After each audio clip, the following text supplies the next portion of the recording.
Paragraf ketiga, paragraf paling bawah.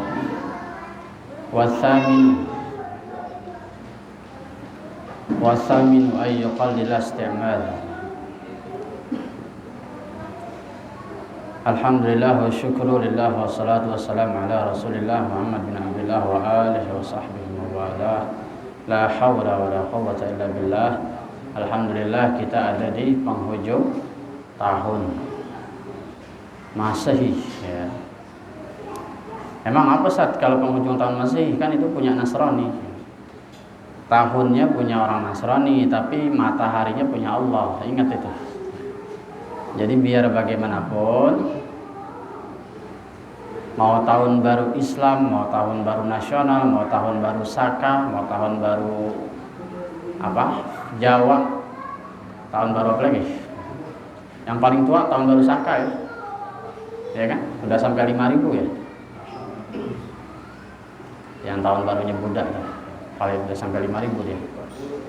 Mau tahun baru apapun, semuanya ngambil dari alam, dan alam itu milik Allah. Tinggal kita mengisi akhir tahun itu dengan apa, gitu aja ya. Nggak boleh rayain akhir tahun, haram, iya. Tapi orang yang berkumpul di malam tahun baru membuat doa-doa, itu adalah bentuk perlawanan terhadap maksiat ya. Jadi kalau ada orang bikin maulid pas tahun baru, kita bikin maulid aja ngepasin tahun baru. Emang apa? Biar anak muda nggak kemana-mana. Atau kita sengaja bikin tahun baru, merayakan tahun baru, pembacaan maulid, boleh-boleh aja. Mengatasnamakan tahun baru, nggak ada masalah. Karena tahun baru itu juga milik Allah. Dan jangan lupa, agama Nasrani, agama Yahudi juga agama Samawi, masih ada samanya Islam. Cuman mereka itu keliru di dalam mentuhankan atau di dalam mengesahkan Allah. Jadi kelirunya agama Nasrani Yahudi cuman dalam hal keesaan Allah, itu doang. Kalau kita langsung, kalau mereka ada wasilah-wasilahnya, ada perantara-perantaranya. Jadi boleh-boleh aja. Begitu juga kita daripada kemana-mana. Saya mau bikin acara family gathering, bikin makan-makan, potong kambing, kambing guling, happy-happy dah tuh di rumah. Daripada anak saya ngayap kemana, mendingan saya bikinin kambing guling di rumah, ya kan? Habis itu isi dah dengan sholawatan ya. Kalau yang demen dangdut, gimana? Yang penting tujuan kita kembali ke tujuan masing-masing. Saya niat jagain keluarga, dah gitu. Gampang. Urusan dunia bisa jadi urusan akhirat itu. Jangan dianggap sepele. Jadi orang yang mengadakan perayaan tahun baru dengan niat menjaga keluarga biar gak kemana-mana, kalau di happy-happynya di rumah kita kan gampang kontrolnya. Dengan niat menjaga keluarga daripada keluar takutnya ada bom, ada teroris, ada tembak menembak, ada tawuran, ada kerusuhan, kan gitu. Atau pulang dibegal segala macam, daripada kemana-mana nonton konser segala, mendingan di rumah. Kita bikin acara keluarga bakar-bakaran, apa? Emang dosa? Kagak. Innamal a'malu bin niyyat. Wa kam min 'amalin yatasawwaru bi surati a'mali dunya fatasiru atau fayasiru min a'malil akhirah bi husnin niyyah.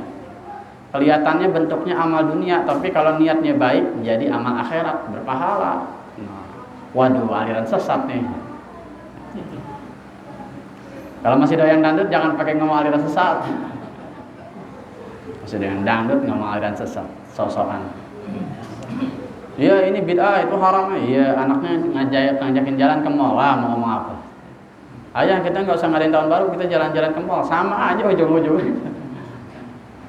Biar bagaimana setiap hari kita melihat maksiat, udah nggak bisa dihindarin ya. Kita keluar rumah udah ngelihat ketek sama dada sama paha. Kita mau ke masjid ngelihat aurat, udah mau diapain? Mau merem, nabrak kan.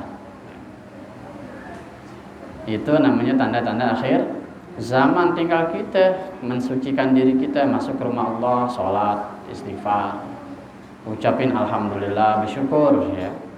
Tidak berkecimpung di dalam maksiat, udah itu. walaupun bentuknya dunia. Ya. Begitu kita menyikapinya. Jadi bagaimanapun keadaan zaman ini hancurnya menurut kita masih bisa ngikut. Jadi nggak mati berdiri. Tahu nggak mati berdiri? Matiin diri maksudnya. Orang kan kalau mati rebahan, ini mati berdiri saking langkanya, saking jengkernya, saking nggak tahan sama hidup. Ya Allah, di tetangga gua kanan kiri sesat semua, ya Allah, azab ya Allah, azabnya nggak turun-turun, mati sendiri-diri, saking kesalnya kan. Ini Allah diam aja, nih gimana sih nih? Awas, hati-hati. Kata Nabi, man qala fin nasi hum halaku fahuwa ahlakuhum. Barang siapa yang mengatakan sekeliling kita, wah ini sesat, wah ini rusak, wah ini ahli neraka semua nih, nggak ada yang benar nih orang. Hati-hati, kata Nabi, justru yang ngomong itu orang yang paling binasa. Ya, orang yang paling apa? Binasa. Justru itu ladang-ladang dakwah itu. Gimana caranya kita berdakwah sama orang-orang kayak gitu? Bahkan orang-orang Jawa, ulama-ulama Jawa, ya, demi mendekati masyarakat dia harus ngapalin dangdut biar bisa nyampur sama orang-orang. Bagaimana dia bermain gitar, bermain musik ya. Bahkan pemimpin Gontor itu Kiai Haji Hasan Abdullah Sahal itu master gitar listrik. Kiai Hasan Abdullah Sahal, tahu ya, pemimpin Gontor sekarang, master gitar listrik, mainnya jago. Habib Lutfi bin Yahya master piano. Banyak ulama-ulama kita ya. Apalagi pemimpin musik-musik kita masih ulama, insya Allah ya. Masih Kiai Haji dangdut, Kiai Haji rock, masih ada Ahmad Albar, Syekh Ahmad Albar. Artinya hal-hal kayak gitu tinggal kita kebijaksanaan kita ya. Jadi jangan kita kaku. Kalau kita kaku capek. Walaupun kadang-kadang orang bisa salah paham sama kita gitu. Kita mau terlalu lentur, orang anggapnya liberal. Kita mau terlalu kaku, orang anggapnya, aduh ini mah cocoknya di padang pasir pak kalau dakwah model begini. Kan gitu ya. Ya namanya orang mau demen nggak demen, kalau udah nggak demen udah salah terus. Ya. Kecuali dia mau ngebuka hatinya, dialog sama kita, empat mata, bicara dari hati ke hati, baru dia akan mengerti pemikiran kita. Kalau nggak paham ya kita udah salah terus. Ya.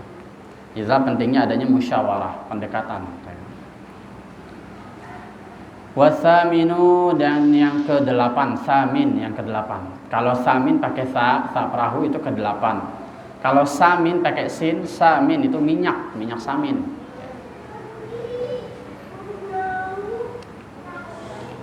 Nah ini lihat di atasnya dulu. Kemarin ngomongin rukhsah, lihat di atasnya dulu tuh.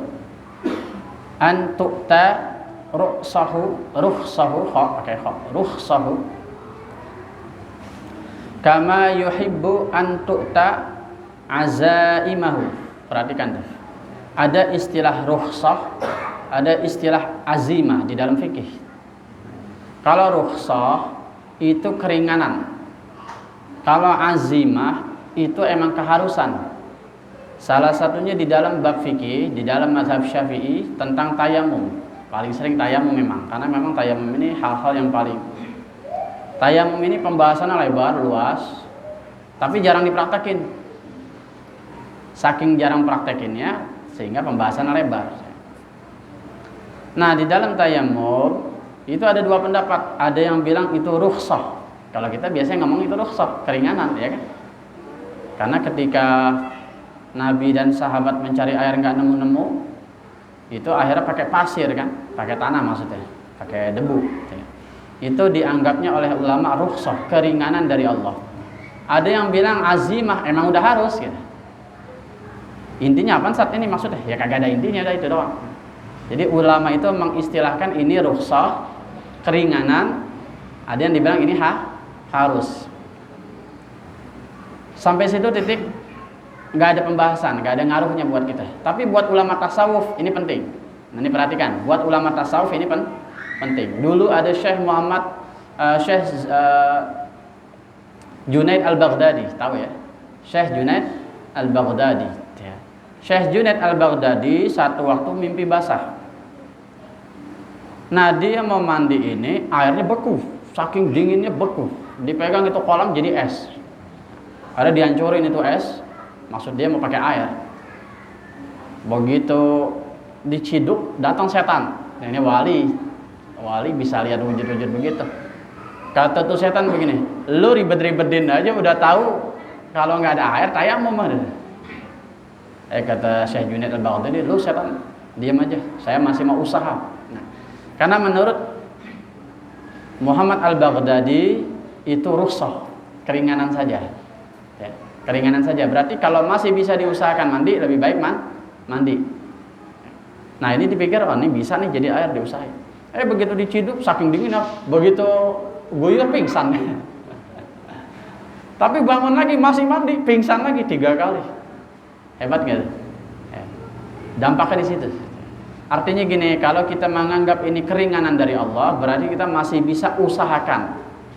Tapi kalau kita anggapnya harus, berarti ya udah tayamum aja, nggak usah ada beban gitu maksudnya.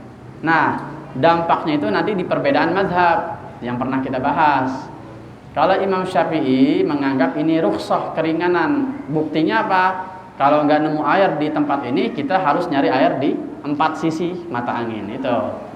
Sejauh kira-kira 500 meter. Ke sono 500 meter, balik lagi ke titik awal, belakang, depan kan. Kalau nggak ada baru dah telepon temennya.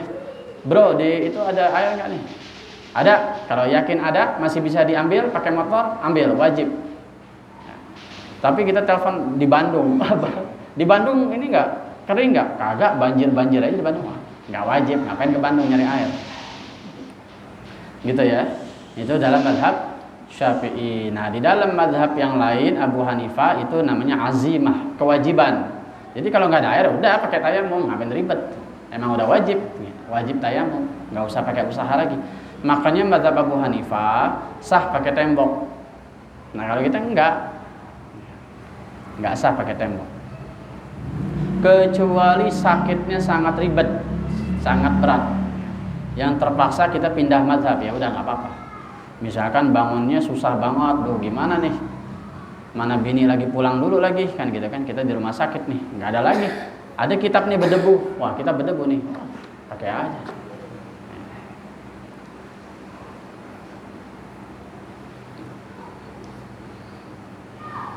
Itu namanya rukhsah sama azimah. Jadi kalau rukhsah itu keringanan, kalau azimah itu kewajiban. Ya.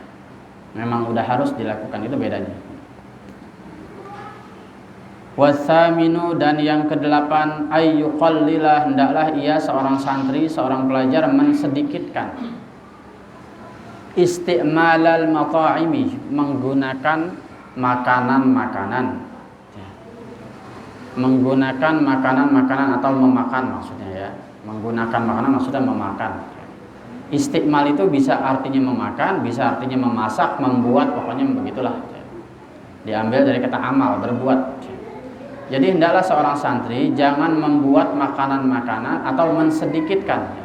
Jangan sering-sering membuat makanan-makanan allati hiya, yang mana ia adalah min asbabil baladati, penyebab kembung. Penyebab kembung. Karena kalau kembung gampang apa? Gampang buang angin. Apa yang bikin kembung? Ubi. Ubi, jangan banyak-banyak makan ubi. Dulu kalau di pesantren adanya ubi sama singkong, karena emang nanam. Itu diomelin sama guru kalau tiap hari makan ubi mulu, pantas aja buang angin mulu. Jadi kalau wiridan izin ke kamar mandi itu diomelin. Kamar mandi mulu ubi mulu sih dimakan. Jadi kita itu mensedikitkan menggunakan makanan-makanan yang menjadi penyebab al-baladah, kembung, baladah, sakit perut. Baladah itu gampangnya sakit perut. Jadi jangan banyak-banyak makan sambal gitu. Kalau kita mau belajar, begitu juga mau kerja, jangan kata mau belajar, mau kerja aja gitu. Udah tahu pagi-pagi makan sambal, cari mati itu. Kecuali udah sarapan air putih kali. Wadha'fal hawasi, dan melemahkan indera. Dha'fa itu melemahkan, al-hawasi itu hissi, hissun itu indera. Melemahkan indera maksudnya bikin ngantuk, kangkung tuh. bikin apa lagi? Bikin pusing. Kat tufahi, tufah. Tahu tufah nggak? Tufah itu jambu. Jangan sering-sering makan jambu. Coba makan jambu belum makan, pasti melilit. Makan jambu nih, jambu kelutuk pagi-pagi, wah pasti melilit, perih. Jambu merah, mau jambu apa aja, jambu air juga sama. Jadi jangan makan yang melemahkan indera ketufah seperti jambu atau apel. Jambu sama apel sama. Ya. Tufah itu satu jenis ya. Pokoknya jambu atau apel. Kalau jambu menyebabkan kembung atau asam. Kalau apel itu mengandung alkohol, sama asam juga. Kan alkohol dibuat dari apel. Selain dari anggur, dari apel. Ada alkohol yang terbuat dari apel. Bisa dari anggur, bisa dari apel, bisa juga dari pisang. Banyak alkohol itu. Jenis minuman itu banyak. Kalau itu bahasa ini namanya koktail, koktail. Minuman dari sari buah. Tapi kalau koktail itu sebagian masih halal, judulnya doang sari buah, koktail itu. Ya. Beda lagi yang udah jelas ada 0% ya, biar kata 0% tetap aja. Judulnya ada alkohol.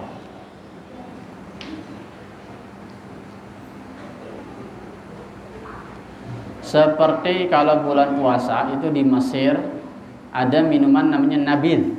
Terkenal tuh, nabidh itu sunnah Nabi. Jadi begini, orang Arab itu kan kebiasaan mabok dulu zaman Nabi. Nah, naluri pengen maboknya itu masih ada terus walaupun udah Islam. Gitu. Nah, sama Nabi dikasih jalan keluar. Gampang, korma itu direndam malam. Korma 3 butir taruh di gelas, dikasih air hangat, ditumbuk-tumbuk.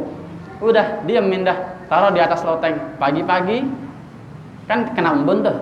Itu seharian habis kena embun, seharian begitu buka puasa itu rasanya seger. Nah, kalau zaman dulu sore-sore nenggak alkohol sebelum ke masjid, Umar bin Khattab itu bawa minuman keras. Bir bintang. Bir bintang ringan 0,5 ya. Ini apa yang kira-kira berat tuh? Itu bawa alkohol itu ke masjid. Sebelum sholat minum dulu. Karena naluri biasa mabok. Orang kalau mabok itu mereka bukan botolan, itu gentongan. Jadi kalau di pasar itu maboknya bukan pakai botol. Kalau kita masih cemen, masih gelas. Kalau dia diciduk gitu. Makanya begitu turun ayat keharaman khamr, itu bukan botol dihancurin kayak kita pakai bulldozer, gentongnya ditumpahin. Sehingga sungai-sungai di Madinah itu isinya khamr. Hebat gak? Berarti kalau sampai gambaran begitu, udah kayak apa tuh khamr? Gentong. Gentong yang dari kayu yang buat beduk lah itu segitu ditumpahin. Itu puluhan ribu gentong. Sehingga ketika turunnya ayat itu terkenal sungai itu jadi sungai khamr di Madinah, banjir khamr. Luar biasa itu. Tapi nggak ada yang berani ngambil, udah haram. Kalau kita mumpung, wah mumpung. Ada bir gelinding dari mobil orang, wah mantap, mumpung nih, pengen tahu. Ini halal stak kan kagak beli, bisa banget. Ya. Itu mereka orang Arab, jadi hebat itu. Memang orang Arab itu fisiknya kuat. Ya. Makanya ada pembahasan di dalam ilmu fikih. Kenapa kalau habaib itu, kalau saripah nggak boleh dinikahin sama orang ahwal, orang luar. Itu ada pembahasan, ada ilmu genealoginya. Jadi emang orang Arab itu kalau nikah sama sepupu itu udah biasa. Nah kalau orang biasa nikah sama sepupu itu keturunannya ada yang kurang nanti. Biasanya ada kelemahan, keturunannya apa? Cacat, kurang mental apa. Tapi kalau orang Arab biar nikah sama sepupu kuat. Fisik mereka agak beda. Minumnya pakai gentong. Jadi di depan Masjid Nabawi itu ada gentong khamr. Ciduk, mantap benar itu, segayung. Itu Umar bin Khattab. Jadi begitu sholat ngaco semua dah baca. Nabi lagi baca, yang lain pada ngigo. Akhirnya turun ayat la taqrabus sholat wa antum sukara hatta ta'lamu ma taqulun. Janganlah engkau sholat ketika dalam keadaan mabok. Maksudnya kalau sholat, kalau masih teler duduk dulu, jangan ikut sholat sampai mengerti apa yang kau ucapkan. Berarti kalau ayat kayak gitu gambarannya gimana tuh? Lagi sholat ngablo itu, ngomong apaan itu. Bahkan ada orang nanya, kamar wudhu di mana? Itu ditunjukin. Oh, di sana lagi sholat. Zaman dulu. Jadi pelan-pelan, syariat itu pelan-pelan. Zaman Nabi itu lucu, sholat begitu ya, pelan-pelan. Kalau ada orang masbuk nih, masbuk ketinggalan Nabi, itu nyusul. Nah sampai rokaatnya itu selesai ngebarengin rokaatnya Nabi. Nabi rokaat ketiga, dia baru datang. Dia ngebut dulu tuh, dudut, sampai ketemu rokaat ketiga. Selesainya bareng. Akhirnya ada satu sahabat yang rada pinter, sholat dulu ngikutin, habis itu baru nyusul. Itu bukan perbuatan Nabi, tapi perbuatan sahabat. Akhirnya kata Nabi nih, tiru dia nih, bener sholatnya, jadi nggak gerasak-gerusuk. Nah, gitu ya. Jadi ada sejarahnya. Nah begitulah kita cara berdakwah sama orang awam. Jangan dikit-dikit main gebuk aja, kabur dia nanti. Jadi mensedikitkan makanan yang melemahkan indera. Kalau di kita ini kangkung, ubi, ya, singkong itu melemahkan indera. Ya. Kalau dalam keadaan santai boleh. Ya. Tapi maksudnya ini kalau kita lagi belajar, lagi nyantren, lagi sekolah, ya, lagi kerja. Ya. Al-Khamidi, katufahil khamidi. Katufah seperti jambu al-khamidi yang asam, jambu yang asam, atau apel yang asam, khamid. Wal baqillai. Wal baqillai, ini baqilla ini bawang-bawangan. Ada di dalam surat Al-Baqarah. Min baqliha, ya. Bawang merah kalau nggak salah, baqal. Atau apa? Baqal itu, coba lihat di kamus baqal di surat. Kalau nggak salah timun ya, bukan bawang, timun.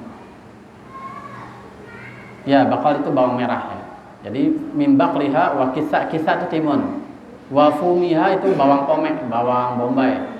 Wa adasiha dan kacang, wa basoliha dan bawang merah. Baqilla. Baqilla ini apa ya? Kalau nggak salah bawang putih ya. Nanti dilihat lagi, pokoknya bawang-bawangan atau biji-bijian ya. Pokoknya yang tajam, yang bikin bau badan. Nah itu. Udah tahu mau sholat Jumat makan Indomie bawangnya segentong, kagak mandi lagi, bangetan banget ya. Begitu juga ngerokoknya disamsu lagi kan. Habis ngerokok makan yang asam-asam, oh mantep. Sholat kagak siwakan, waduh. Jangan kata orang, malaikat aja kabur itu. Itu mengganggu, hati-hati ya. Jadi kalau udah merokok itu diusap. Walaupun kita nih nggak sempat gosok gigi, kalau di rumah kan udah gosok gigi kelamaan tuh, udah nggak apa-apa pakai sikat gigi, kucurin air tuh mulut. Yang penting bersih aja gitu. Nggak mesti pakai odol. Kalau udah mepet tuh, udah mau komat, atau pakai ini pakai baju basahin. Ya. Begitulah gunanya sorban kita basahin gitu di air. Tapi jangan pakai tangan. Kalau pakai tangan makruh malah. Nggak boleh malah kalau pakai tangan. Kalau pakai tangan orang boleh nggak? Boleh tangan orang. Itu emang ilmu fikih emang lucu. Ini apa sih dia ilmu begini. Emang betul kalau pakai tangan nggak boleh. Makruh. Ya. Tapi kalau pakai tangan orang boleh. Karena itu barang, sifatnya barang. Ya. Mungkin tujuannya gini, kalau logikanya pakai tangan, nanti salaman, takutnya ini masih nyisa gitu doang. Takutnya asal-asalan nggak benar siwak. Bayangin mau sholat siwakan begini, kuman semua nanti.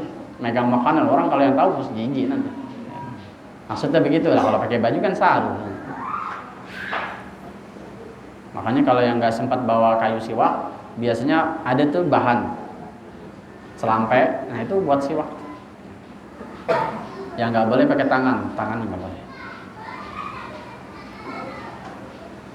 Wasyarbil khalli, dan meminum khal.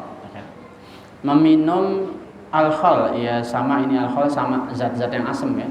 Misalkan kita minum teh manisnya kebangetan manis nih, itu mau sholat itu siwak dulu karena asam. Coba dah minum teh manis kebangetan, makanya saya nggak demen banget teh manis kebangetan manis, sama kopi kebangetan manis. Makanya lebih demen kopi itu nggak pakai gula. Makanya di Madura heran, ente kayak dukun ngerokok kagak, ngopi hitam kuat banget, nggak pakai gula lagi. Dukun aja kagak begitu katanya, dukun nggak begitu. Jadi kalau ngopi itu memang jangan pakai gula bagusnya. Ya. Kopi kampung lebih, kalau kopi itu mah sama aja. Wasyarbil khalli, meminum yang khal, yang apa itu ya? yang asam, terlalu manis. Wa kadzalika, dan begitu juga ma yuksiru isti'maluhu al-bulghama. Ya. Ma apa-apa atau sesuatu atau makanan yuksiru yang memperbanyak, yang membuat jadi banyak, isti'maluhu melakukan itu, membuat makanan itu al-bulghama. Bulgham, bau mulut. Nah, jangan makan makanan yang membuat banyak bau mulut. Bawang putih bukan haram, nggak boleh banyak-banyak. Bawang merah, ya. Nah, kalau makan makanan terus kita punya timunnya jangan dimakan di tengah makan. Ntar kalau udah selesai, cobain dah makan minyak, makan apa aja, nasi padang nih, makan yang berminyak. Udah habis itu kumur-kumur dikit, jangan langsung minum, kan kemarin ajarannya langsung minum. Kumur-kumur aja dikit. Habis kumur-kumur makanin timun. Ente mau begini juga depan orang, gak makan bawang mulut. Jadi ajaibnya timun itu punya getah yang bisa mengikat lemak-lemak. Jadi kalau kita bau mulut, gampang makan timun. Diiris saja tuh timun. Makan dah dikit-dikit, kertak kayak makan keripik, gak bakal bau mulut. Kuncinya itu. Ya. Itu saya lihat dari Dr. Zaidul Akbar yang terkenal di Facebook. Dan saya praktekin emang benar. Dan emang dulu lagi nyantren diajarin begitu. Jadi makan minyak habis itu. Jadi jangan makan nasi padang timun dimakan di tengah-tengah, ntar kalau udah selesai. Ya tapi masalahnya sekarang kalau di warung timun udah layu. Timun itu bagus yang masih bergetah. Apalagi timun masih waduh, kerak-kerak mantep itu. Ya. Kuncinya timun, gampang. Makanya sekarang kalau orang mandiin mayat kan udah susah tuh, daun bidara kan mahal tuh. Itu gantinya timun ternyata. Kayak kemarin mandiin jenazah bapak saya tuh, kalau saya tanya, kok pakai timun? Iya, ini gantinya daun bidara. Kan kesep. Tapi benar juga, di mulut kesep, di badan kesep. Makanya sebagian timun buat masker kan. Nah itu ya. Jadi kalau makan bawang, indomie pakai bawang bombay, pakai telur kan bau tuh. Habis itu pakai timun, ya selesai dah. Enak hilang bau. Jengkol sama. Pokoknya bau-bau ya. Cuman Nabi bilang ya, Nabi Muhammad bilang di dalam hadis, makanlah bawang putih karena itu sehat. Tapi saya mengharamkan buat diri saya. Berarti kan ada madorotnya. Saya mengharamkan buat diri saya karena saya ngomong sama malaikat. Jadi Nabi itu karena bicara sama malaikat itu nggak demen yang bau-bau gitu. Nabi itu karena mengimbangin perasaan malaikat itu. Jadi Nabi mengharamkan bawang buat dirinya. Berarti kalau dibilang ada keharaman sedikit berarti ada bahayanya. Gitu maksudnya. Jadi kalau kita mah boleh makan.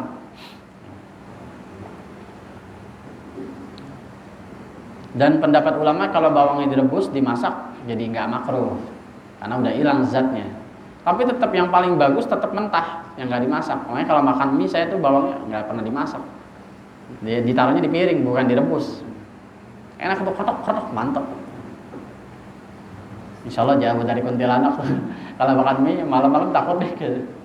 Sis kamling takut makan mie pakai bawang putih, jauh deh.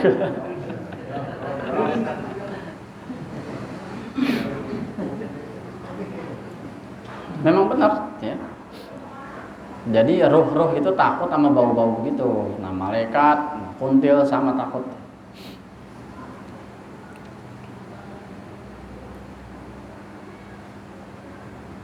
Al-bulghama yang bikin bau, al-mublidi yang bikin baladah, yang bikin lemah, lidzihni ingatan, zihan perasaan, ingatan ya.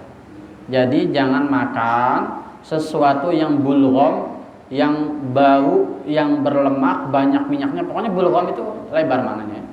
Yang bikin itu melemahkan ingatan. Kalau kita makan keripik, makan doyan yang mecin-mecin, itu melemahkan ingatan. Walaupun nggak haram, jangan dibilang mecin haram, bahaya nanti. Ntar bisa marah yang punya produk itu.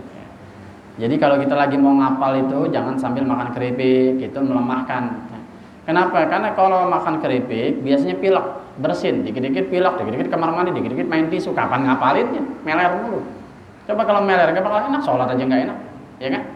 Itu namanya melemahkan indra. Orang yang lagi flu, lagi pilek, susah inget sesuatu, ngomongin apa nggak bakal inget. Yang ada puyeng, lu ngomong mulu tuh, gue lagi puyeng. Karena kalau banyak minyak itu lari ke kepala, pusing. Karena minyak itu kan mengandung zat panas. Orang yang lagi pilek pasti ngomong juga nggak enak, pikirannya juga kusut. Ya.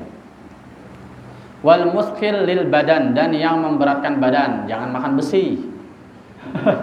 Besi. Pokoknya yang memberatkan badan maksudnya apa? Jangan banyak-banyak makan lemak gitu. Ya. Wah, kalau kita mah nggak apa-apa makan lemak setahun sekali kalau kita. Iladah doang.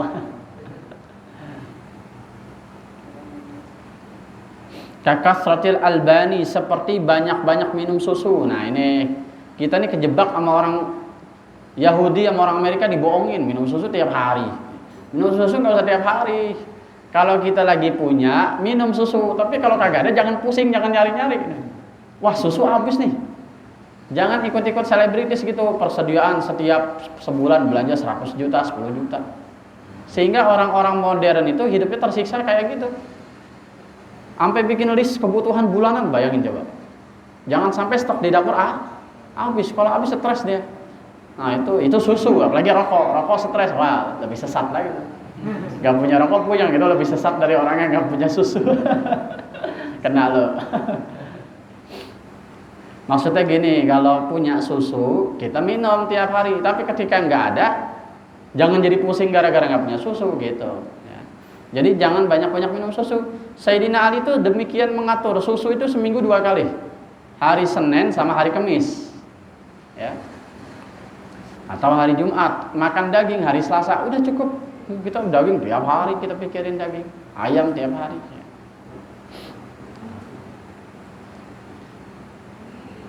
Gara-gara mau belanja ayam, belanja ikan, marah-marah sama bininya.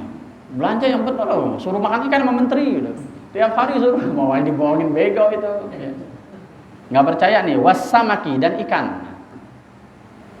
Kakasratil albani, seperti terlalu banyak susu, wassamaki, dan ikan. Jangan terlalu banyak makan ikan. Ikan itu omeganya tinggi, gampang bikin gatal. Ya, jadi ikan itu jarang-jarang.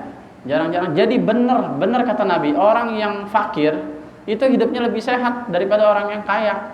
Karena kalau orang yang kaya kebanyakan gizi, dikit-dikit servis.